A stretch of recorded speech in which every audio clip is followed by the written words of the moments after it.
The table was crowded that night, set with Evelyn's polished silverware and Daniel's booming voice filling every corner of the dining room.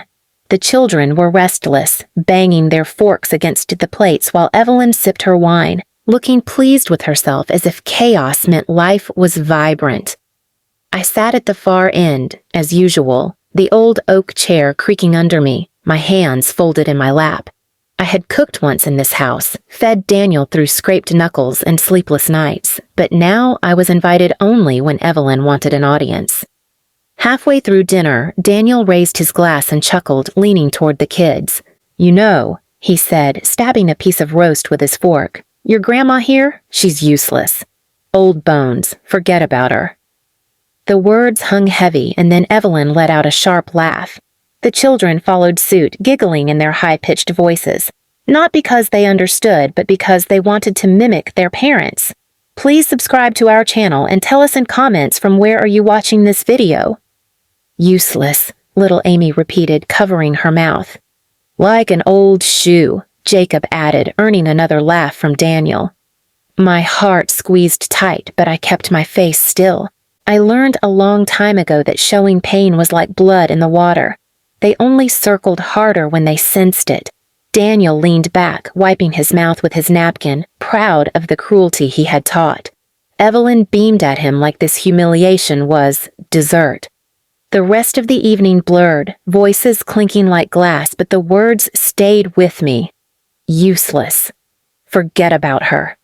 Like I had been furniture all these years, a piece of wood taking up space. I remembered the nights Daniel had fevers, when I sat by his bed with a bowl of broth, whispering prayers under my breath. I remembered holding his hand at his father's funeral when he had sobbed into my shoulder. And now he sat tall at the head of the table, mocking me for the same children I once dreamed of holding on my lap. When dinner ended, Evelyn ushered everyone toward the living room. "Leave the plates," she said with a wave of her hand. "The maid will get them tomorrow." But I stayed behind.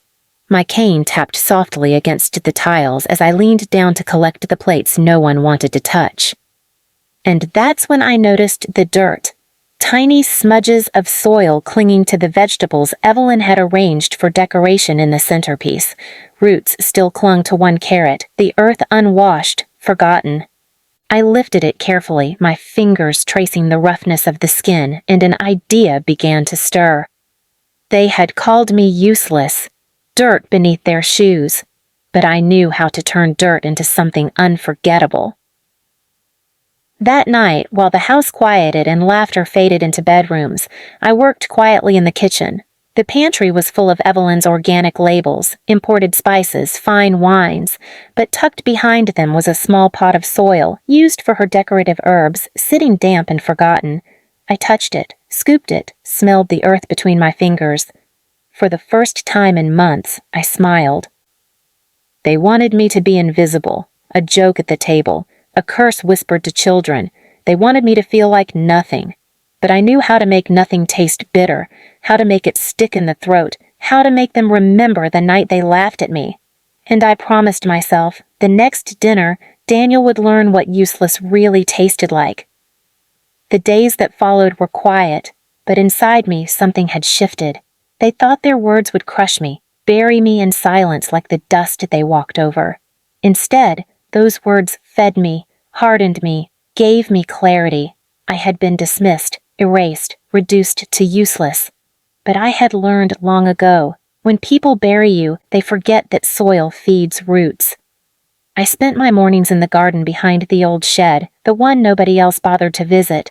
Evelyn hated dirt under her nails. Daniel laughed at gardening as grandma work.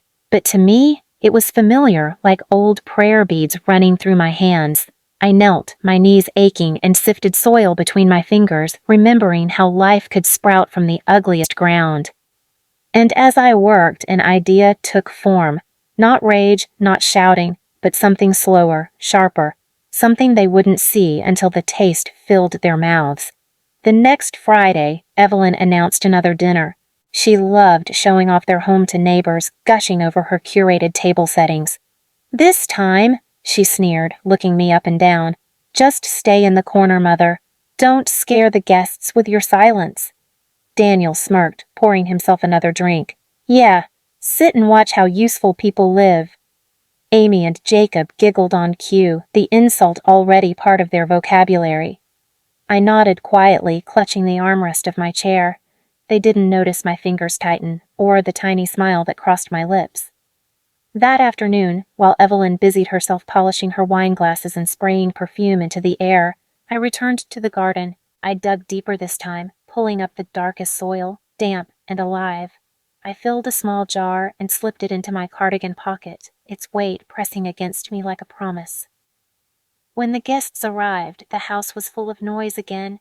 Women in bright dresses, men in suits, the children running wild.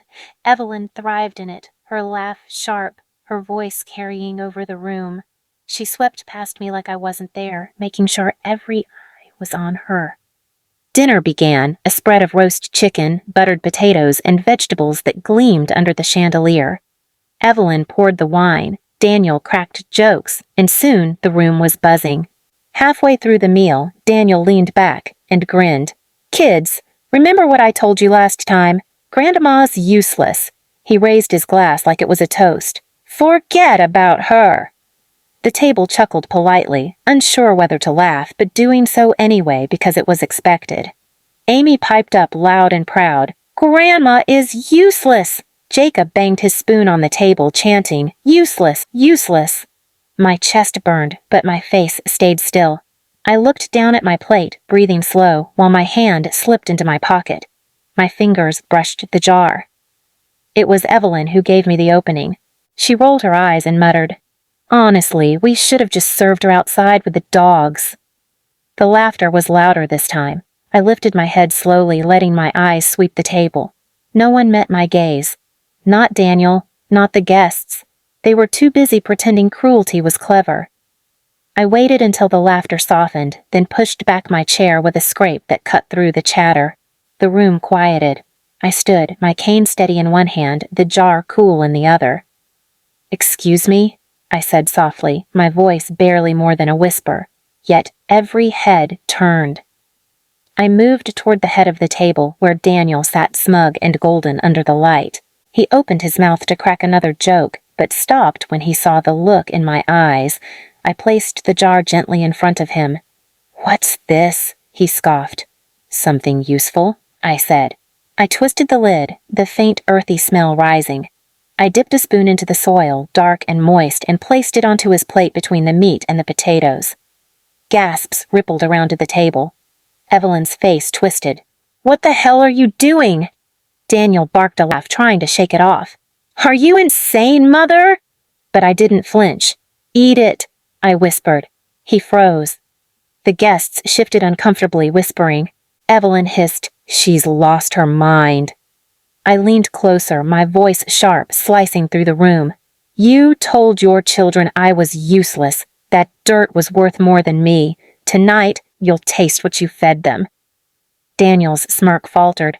He glanced around, expecting support, but saw only uneasy faces. No one laughed. The children stared wide-eyed, the chant gone from their lips. The silence stretched. My son looked at me, really looked, and for the first time I saw hesitation in his eyes. I straightened, pressing the cane into the floor. Eat it, I repeated, louder this time. And the weight of the room shifted. No one defended him. No one defended Evelyn. They all stared, waiting. The man who mocked his mother now had no shield. He swallowed hard, sweat glistening on his forehead, and though he didn't lift the spoon yet, his hands shook. His laughter was gone. His power gone. And in that moment, I knew I had fed him dirt already. The taste of it was fear, humiliation, the knowledge that his cruelty had turned on him. But I wasn't done. Not yet.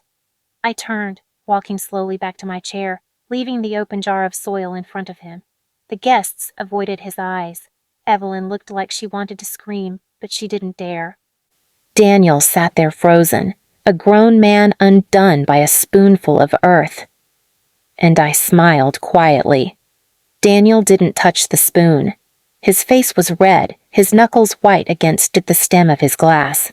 Evelyn hissed into his ear. "Don't give her the satisfaction." But the guests were still staring, still waiting. The room was heavy, like the chandelier might fall from the weight of silence. I sat down again, folding my hands as if nothing had happened. The jar of dirt sat on his plate, steaming under the glow of the chandelier, its smell mingling with roast and wine. Finally, one of the neighbors, a woman with sharp eyes, leaned forward. "You told us last month your mother was living with you as a burden," she said slowly. "But I've never seen a burden sit so quietly while her son mocks her." Her words cracked the air. Others nodded. Someone muttered, "Shameful." Daniel's fork slipped from his fingers. He tried to laugh it off, but the sound caught in his throat. He glanced toward his children for rescue, Amy and Jacob, but they weren't laughing now. Amy's eyes were wide and wet, Jacob's small hands fidgeting nervously with his spoon. They had learned to mock me, but now they were seeing the cracks in their father. "Dad, why aren't you eating it?" Jacob whispered. Daniel froze. Evelyn's mouth dropped open. The room gasped softly. The boy had no malice, only confusion, but his question gutted Daniel more than my silence ever could. He had turned cruelty into a game for them, and now they were holding him to the rules. Amy tilted her head. "You told us Grandma was dirt. Why can't you eat it if it's nothing?" Her words echoed. The neighbors leaned back, their discomfort turning to quiet judgment. Daniel's jaw tightened. He looked at me, his eyes full of anger, but underneath it, a flicker of fear. I lifted my chin, meeting his gaze without flinching. "They're watching, Daniel. Show them how you feed on what you give." His hand shook as he reached for the spoon. Evelyn grabbed his wrist. Don't you dare." But her grip slipped. He looked at his children, at the neighbors, at me. And then, with sweat dripping down his temple, he lifted a small clump of soil to his lips. The sound of his chewing was the loudest thing in the room. The dirt crunched, dry and bitter, sticking to his teeth. He gagged but forced it down, his throat straining as if each grain of earth cut into him. The guests recoiled, some covering their mouths. Amy whimpered. Jacob's eyes watered. Daniel dropped the spoon, gasping, his chest heaving. The jar still sat there half full, staring back at him like a mirror. "Enough!" Evelyn shrieked, leaping to her feet. "This is madness! She's poisoning us all with her bitterness. She's nothing but a rotting old hag." I didn't raise my voice. I simply turned to her, steady. "No, Evelyn. I am the soil you tried to bury, and your husband just proved I'm stronger than both of you." Her face twisted, but the guests were no longer on her side. Whispers filled the table. "She's cruel. Disgusting. Mocking her own mother-in-law like that." The same people who once laughed at their jokes now stared at Evelyn with sharp disgust. I stood slowly, my cane pressing into the floor. This house called me useless. Tonight I fed it the truth. Dirt stays long after your fine wine and your polished silverware. I walked out of the dining room, the sound of my cane striking each tile like a drumbeat. Behind me, the guests began to excuse themselves awkwardly, coats rustling, murmurs sharp. No one congratulated Evelyn on her dinner. No one patted Daniel's back. When the last door shut, I heard Evelyn's voice break into a scream. "You humiliated us! You made us look pathetic!" Daniel's voice followed, hoarse. "I ate it because of you! Because you laughed at her first!" The children's crying filled the silence after. I closed my door in the far end of the hall, finally letting my shoulders shake. Not from weakness, no, from release. For the first time in years, I wasn't the useless one. They were. They were the ones choking on shame, the ones stripped bare in front of their friends, the ones who would forever remember the night the dirt turned against them. And in the stillness of my room, I whispered a prayer. Not for forgiveness, not for healing, for permanence, because humiliation fades for those who forget, but the taste of dirt, that lingers forever. Please subscribe to our channel and tell us in comments from where are you watching this video.